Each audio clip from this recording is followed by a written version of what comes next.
ছাত্র জনতার আক্রোশের শিকার হয়েছে। বিএনপি চেয়ারপারসন খালেদা জিয়ার রাজনৈতিক উপদেষ্টা ফজলুর রহমান। দর্শক, এই মুহূর্তে কিন্তু আপনারা দেখতে পাচ্ছেন ইসলামকে নিয়ে কটূক্তি করা এবার কিন্তু বিএনপি নেতা ফজলুর রহমানকে কিন্তু একেবারে রাস্তার মধ্যেই কিন্তু গণধরা দেওয়া হচ্ছে। চাঁদাবাজ, লুণ্ঠনকারী, দখলকারী তাদেরকে জানিয়ে দেয় তোমাদেরকে আর বাংলাদেশ কবুল করবে না। কিন্তু বাংলাদেশের রাজনীতিতে বাংলাদেশ জাতীয়তাবাদী দল, এই দলটি আগামীর নির্বাচনে এক বড় ধরনের সমস্যা এবং চ্যালেঞ্জের সম্মুখীন হবে। বিএনপি কিন্তু এমনি সারা বাংলাদেশে বহুত মোটামুটি গুন্ডামি অনেক জায়গায় কিন্তু দেখাচ্ছে, এটাও বাস্তবতা।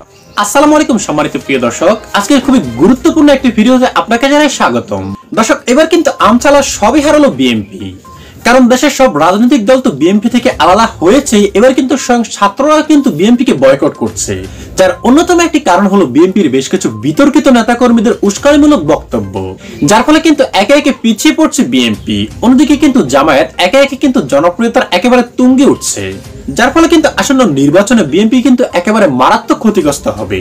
কারণ এবার যদি বিএনপি ক্ষমতায় আসতে না পারে, তবে কিন্তু আওয়ামী লীগের মতোই এই দলটি একেবারে নিশ্চিহ্ন হয়ে যাবে। তাই দর্শক, অনুরোধ করবো আমাদের আজকের এই গুরুত্বপূর্ণ ভিডিওটি একটিও না টেনে একেবারে সম্পূর্ণ দেখবেন, তবে কিন্তু আপনি একেবারে ভিতরের খবরগুলো ভালো করে জানতে পারবেন।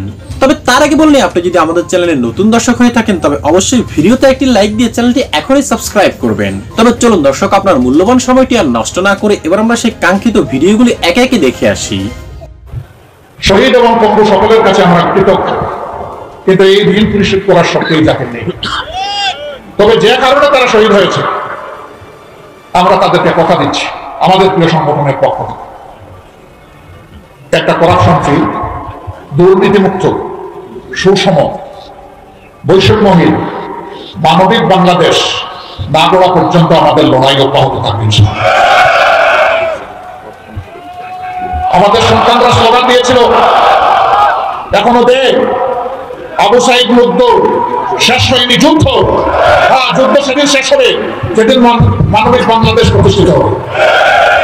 আগ পর্যন্ত এই যুদ্ধ ইনশাল্লাহ চলবে। আমরা সমাজে অনাচার দেখে প্রতিবাদ করবই, এটা আমার বিরুদ্ধে হলেও আমি প্রতিবাদ করব। অনাচার যিনি করবেন তার ব্যাপারে আমরা মুখ বন্ধ করে থাকবো না। এই জন্যই আমরা রাজনীতি করি। আমরা ন্যায়ের পক্ষ নিব, অন্যায়ের প্রতিবাদ করব। যদি অন্যায়কে নীরবে হজম করি, তাহলে আমিও অন্যায়কারীর মদতদাতা হয়ে গেলাম। আমরা এই অপকর্মের দায় নিতে চাই না। এমনকি আমাদের দলের কেউ যদি কোনো জায়গায় এই সমস্ত অন্যায় অপরাধ করে, আমরা বলবো এদেরকে ধরে দেবেন, ছাড় দিবেন না। আমাদেরকেও খবর দিবেন, প্রশাসনকেও খবর দিবেন। এদের ব্যাপারে আমাদের জিরো টলারেন্স। আপনারা সাক্ষী, আলহামদুলিল্লাহ 5 আগস্ট থেকে শুরু করে আজকে এই জানুয়ারি মাসের 24 তারিখ পর্যন্ত দীর্ঘ 6 মাসের পথ পরিক্রমায় আমাদের লোকেরা ছাতাবাজি করে নাই, দখল বাণিজ্য করে নাই, মামলা বাণিজ্য করে নাই, শত শত নিরীহ মানুষকে মামলায় ঢুকাইয়া তাদের কাছ থেকে টাকা আদায় করে, ঘুষের ভাগাভাগি করে নাই। আমরা জানি এটা হারাম। আল্লাহ তাআলা এই হারামকে বর্জন করার তৌফিক আজীবন আমাদের দান। এরপরে নষ্টের ঢুকায় শয়তানের ওয়াসওয়াসায় পড়ে যদি কেউ বিপদগামী হয়ে যায়, আমরা তাদেরকে ছাড় দেওয়া। কিন্তু বাংলাদেশের রাজনীতিতে বাংলাদেশ জাতীয়তাবাদী দল, এই দলটি আগামীর নির্বাচনে এক বড় ধরনের সমস্যা এবং চ্যালেঞ্জের সম্মুখীন হবে, যেটা ইতিমধ্যেই তারা যদি অনুধাবন করতে না পারেন, এখনই যদি তারা সে ব্যাপারে সউদ্যোগী ভূমিকা পালন না করেন, তাহলে কোনো কিছুই সেই চ্যালেঞ্জ মোকাবেলা করতে পারবে না। আমার এই কথাগুলো অনেকের ভালো লাগবে, আমার এই কথাগুলো অনেকের খারাপ লাগবে। যেহেতু দীর্ঘ 16 বছর পর্যন্ত বিএনপির কথা বলেছি, 16 বছরের মধ্যে 2018 সালে এই দলের নমিনেশন চেয়েছি। আমি এই দল আমার বুঝ থাকা অবস্থা থেকে আজ পর্যন্ত করে যাচ্ছি, কিন্তু আমার কাছে সার্বিক দৃষ্টিকোণ থেকে মনে হচ্ছে যেটা সত্য সেটা জানাতে হবে এবং তাদেরকে জানতে হবে। এবং এটা কোনো গোপন বিষয় নয়, যেটাকে গোপনে রাখলেই কোনো একটা উপকার হবে না। যে জিনিসগুলো সামাজিকভাবে সামনে প্রকাশিত বিষয়, সেটা জনগণের সামনে দিয়েই কথা বলে জনগণের মাঝখান থেকেই কোনো একটি ভালো কিছু বের করে নিয়ে আসতে হবে। বাংলাদেশ জাতীয়তাবাদী দলকে মনে রাখতে হবে, বাংলাদেশে দুটো গ্রুপ অবস্থান করছে। একটা হচ্ছে চরম লেভেলের ভারতপন্থী এবং যারা হচ্ছে বাংলাদেশের বামপন্থী ধারার রাজনীতি, বিশেষ করে বাংলাদেশের সকল বাম ঘরানার মানুষদেরকে নিয়ে যেই দলটা পরিচালিত হয় তার নাম আওয়ামী লীগ। আরেকটা ধারা হচ্ছে বাংলাদেশের জাতীয়তাবাদ এবং ইসলামী মূল্যবোধের শক্তি। দীর্ঘদিন পর্যন্ত এই দুই শক্তিকেই মানুষ বিবেচনা করত এবং মন্দের ভালো হিসাবে বাংলাদেশ জাতীয়তাবাদী দলকে, আবারও বলছি, মন্দের ভালো এজন্য যে মানুষ চিন্তা করত যে একেবারে ইসলামিক দলের মধ্যে আমি না যাই, কিন্তু একটা মধ্যমপন্থী দল, সেটার কিছু ভুল থাকুক, ছোট কাজ খারাপ থাকুক, ভালো থাকুক, সেই হিসাবে বিএনপিকে তারা চুজ করত। এখনো পর্যন্ত তারা সেভাবেই মতামত প্রকাশ করে আসছে। কিন্তু বাংলাদেশের গত 16 বছরে রাজনৈতিক কিছু প্যাটার্ন চেঞ্জ হয়ে গিয়েছে। এই যে মন্দের ভালো হিসাবে কিংবা আওয়ামী বিরোধিতার কারণে হিসাবে কিংবা ইসলামী মূল্যবোধের মানুষের ভোটাধিকারের হিসাবে এই যে অনেক সমীকরণের হিসাবে বিএনপি ভোটগুলো পেয়ে আসছে, সেই চ্যালেঞ্জটাই এখন বিএনপিকে আগামী নির্বাচনে নিতে হবে, যেটা তিনি খুব সহজেই পারবেন না, নিতে পারবেন না। কেন পারবেন না সে বিষয়ে আমি আজকে আলোকপাত করছি। প্রথমত হচ্ছে বাংলাদেশ জাতীয়তাবাদী দলকে এখনই সে বিষয়ে যদি সতর্ক না হয় তাহলে এই চ্যালেঞ্জটা তার সামনে পড়বেই, আর যদি এখন তিনি উদ্যোগ নেন তাহলে হয়তো তাকে পড়তে হবে না। প্রথমত হচ্ছে এদেশের মানুষ একটা স্পিরিট নিয়ে চলে, যেমন 2001 সালের নির্বাচনে সকলের মধ্যে একটা স্পিরিট কাজ করেছে, আওয়ামী লীগ ঠেকাও, ঠেকাতে হলে কাকে ভোট দাও, সবাই মিলে। সেখানে আলেম, কারি, হাফেজ, মুয়াজ্জিন, ইসলামিক দল, ইসলামিক বেশিরভাগ দল সবাই মিলে বিএনপিকে সমর্থন দিয়ে নারায়ে তাকবীরের স্লোগান দিয়ে সভা সমাবেশ করে বিএনপিকে নির্বাচিত করেছে। এবং এখনো আমার স্পষ্ট মনে আছে সেই সময় সকলে মিলেই সম্মিলিতভাবে বলেছিল দেশ রক্ষা করতে হবে, মানুষ রক্ষা করতে হবে, ইসলাম রক্ষা করতে হবে, বিকল্প কোনো পথ নাই, বিএনপিকেই আমাদের ভোট দিতে হবে। এবং দানের শেষ নিরঙ্কুশ সংখ্যাগরিষ্ঠতা অর্জন করে আজ এখানে এসেছে। যখন বিদেশি চক্রান্তকারীরা বুঝতে সক্ষম হয়েছে যে যদি বিএনপির সাথে ইসলামপন্থী দলগুলো থেকে যায় তাহলে এই দলটি অনেকবার ক্ষমতায় আসতেই থাকবে, সে কারণেই তারা পরিকল্পিত উপায়ে প্রথম চাইলো তাদের মধ্যে বন্ধন বন্ধ করার জন্য, একে অপরের সাথে বিভিন্ন ধরনের সংঘাত তৈরি করার জন্য, ঐক্য, এই যে জোট, এই জোট ভেঙে দেওয়ার জন্য। ভেঙে দিতে যখন তারা না পেরেছে তখন শাহবাগ তৈরি করেছে। এভাবে করে ওই দলের বড় বড় নেতা যাদেরকে হত্যা করা হয়েছে, কারো হত্যাই বাংলাদেশের জনগণ মেনে নিতে পারেনি, কারণ বুঝেছে এটা আওয়ামী লীগের একটা চক্রান্ত, আওয়ামী লীগ এটা করেছে। এখন বাংলাদেশ বর্তমান প্রেক্ষাপটে এসে, এই গ্রাউন্ডে এসে বাংলাদেশের এই নির্যাতিত মানুষগুলো যখন জুলাই বিপ্লব সংগঠিত করলো, তখন জুলাই বিপ্লবের পরে ওই চেতনার মানুষগুলোই সবচাইতে বেশি ওই নির্যাতিত মানুষের পক্ষে দাঁড়াতে চাচ্ছে। কারণ তাদের বক্তব্য যে আমরা জুলাই বিপ্লব করেছি হাসিনার কাছ থেকে, হাসিনা প্রেমী কিংবা হাসিনার প্রতি সফট কর্নার কিংবা হাসিনার আদলে কোনো রাষ্ট্র ব্যবস্থা যেই করবে আমরা তাকে সমর্থন দিতে পারি না। নাম্বার 1, সেই জায়গা থেকে স্বভাবতই জুলুমকারী হিসাবে, আওয়ামী লীগ এবং মজলুম হিসাবে বাংলাদেশের বিএনপি এবং জামাত এই দুটো দল সবচেয়ে বেশি। এবং আপনি যদি একটু অন্য দৃষ্টিতে দেখেন যে ফাঁসির দৃষ্টিতে যে কাদের মানুষ বেশি হত্যা করেছে, তাহলে জামাত ইসলামকে হত্যা করেছে। তো এটা হচ্ছে একেবারে ইন জেনারেল কথা। সেই জায়গা থেকে জামাত ইসলামের প্রতি কিছু মানুষের সফট কর্নার অবশ্যই বৃদ্ধি পেয়েছে। নাম্বার 2 হচ্ছে এই দেশের আলেম ওলামা, ইসলাম প্রিয় জনগণ আওয়ামী লীগের কাছ থেকে ভিকটিমের শিকার ছিল। তারা ওয়াজ মাহফিল বন্ধ করতো, মিছিল মিটিং বন্ধ করতো, যেই ওয়াজ মাহফিল করতো রাজাকার, আল বদর, আল শামস, শিবির, জামাত ট্যাগ লাগিয়ে বন্ধ করে দিত। আমরা কিন্তু তখন ওই আলেমদের পক্ষে দাঁড়াতাম। তখন আলেম আমার দলের না, যেমন মামুনুল হক সাহেব আমার দলের কেউ না, কিন্তু আমি অন্তত 50, 100, 1000 বলতে পারবো, বলতে গেলে আমি তার জন্য টকশো করেছি। এই আলেম নির্যাতিত ছিলেন, নিপীড়িত ছিলেন। এখন এভাবে করে জামাতের আলেমরা নির্যাতিত ছিলেন, নিপীড়িত ছিলেন। চরমনার পীর সাহেবও দাঁতের উপরে তাকে আঘাত করেছে, ভোটের ময়দানে তাকে নির্যাতন করেছে, আমি তার পক্ষে দাঁড়িয়েছি। তাহলে কি দাঁড়ালো? আলেমরা ওই রকম আরেকটি ব্যবস্থা দেখতে চায় না যারা মূলত আবার আলেমদের উপরে অত্যাচার করবে কিংবা খারাপ ভাষায় গালি দিবে কিংবা তাদের কথা সহ্য করতে পারবে না কিংবা তাদের যে কোনো কথা শুনলে তাদের খারাপ লাগবে, এইটা আর আলেমরা চাবে না। তাহলে আপনি কি করলেন?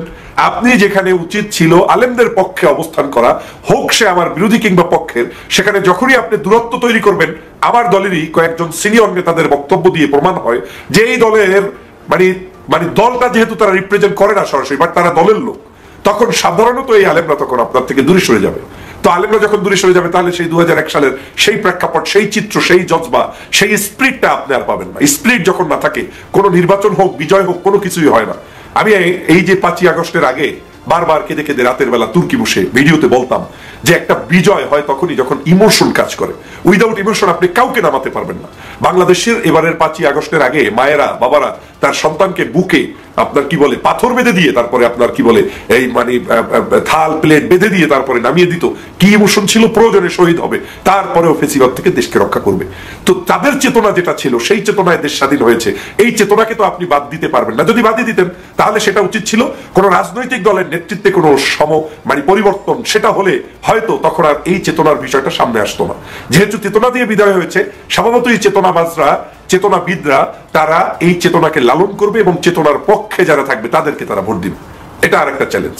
এরপরেও আপনি দেখেন যে বাংলাদেশের যে কোনো ইস্যুতে যেটা তরুণরা চায়, যুবকরা চায়, বর্তমান প্রজন্ম চায়, মানুষ চায়, সেটা দেখলে বোঝা যায় কি তারা চায়।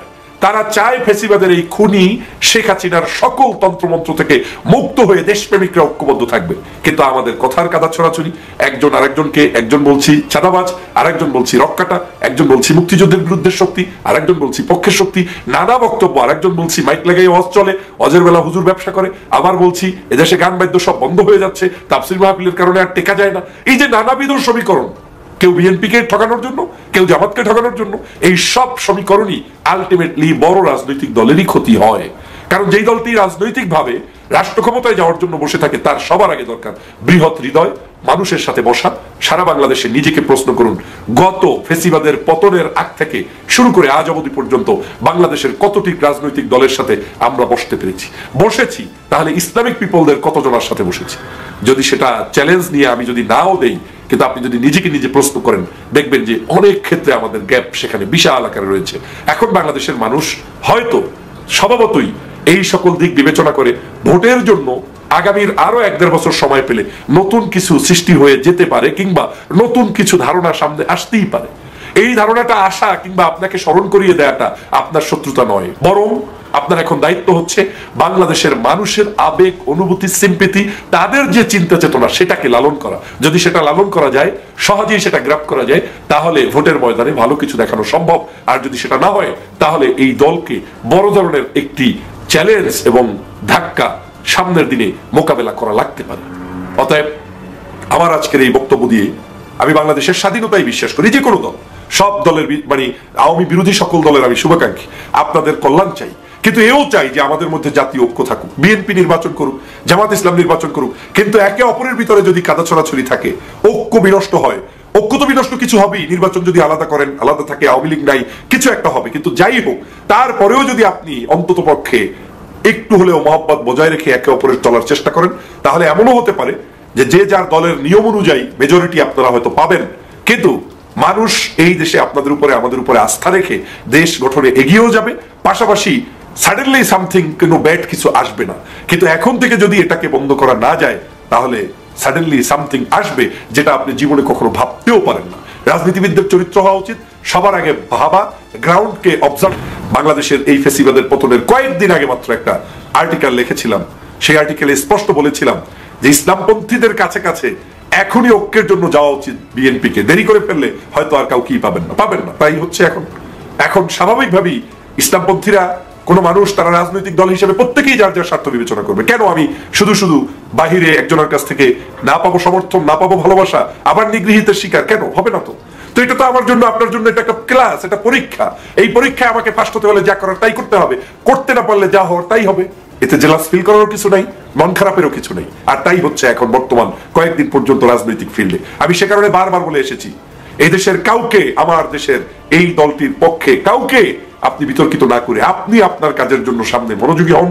নেতাকর্মীদেরকে সামলাতে হবে, নেতাকর্মী দলীয় যারা আছে তাদেরকে সঠিক তথ্য দিয়ে, সঠিক বুঝ দিয়ে সামনে এগিয়ে নিয়ে যেতে হবে, এবং এদেশের সকল রাজনীতিবিদদের সাথে একটা সুসম্পর্ক তৈরি করতে হবে। মনে রাখবেন, বাংলাদেশে বামপন্থীদের ভোট নাই। 14-50টা বামপন্থী দল যদি একসাথে হয়, শুধু চরমনার পিসেমের যে কয়টা ভোট আছে সেই কয়টা ভোটও পাবে না। যে কয়টা কি, যে লক্ষ লক্ষ ভোট আছে চরমনার পীরের, তো এখন বাংলাদেশে আমি গত কয়েকদিন পর্যন্ত কয়েকটি জরিপ দেখলাম, তাতে তো এখন বাংলাদেশের নাম্বার 3rd পার্টি ওই অর্থে বিএনপি জামাতের পরেই তো চরমনার পীরের দল।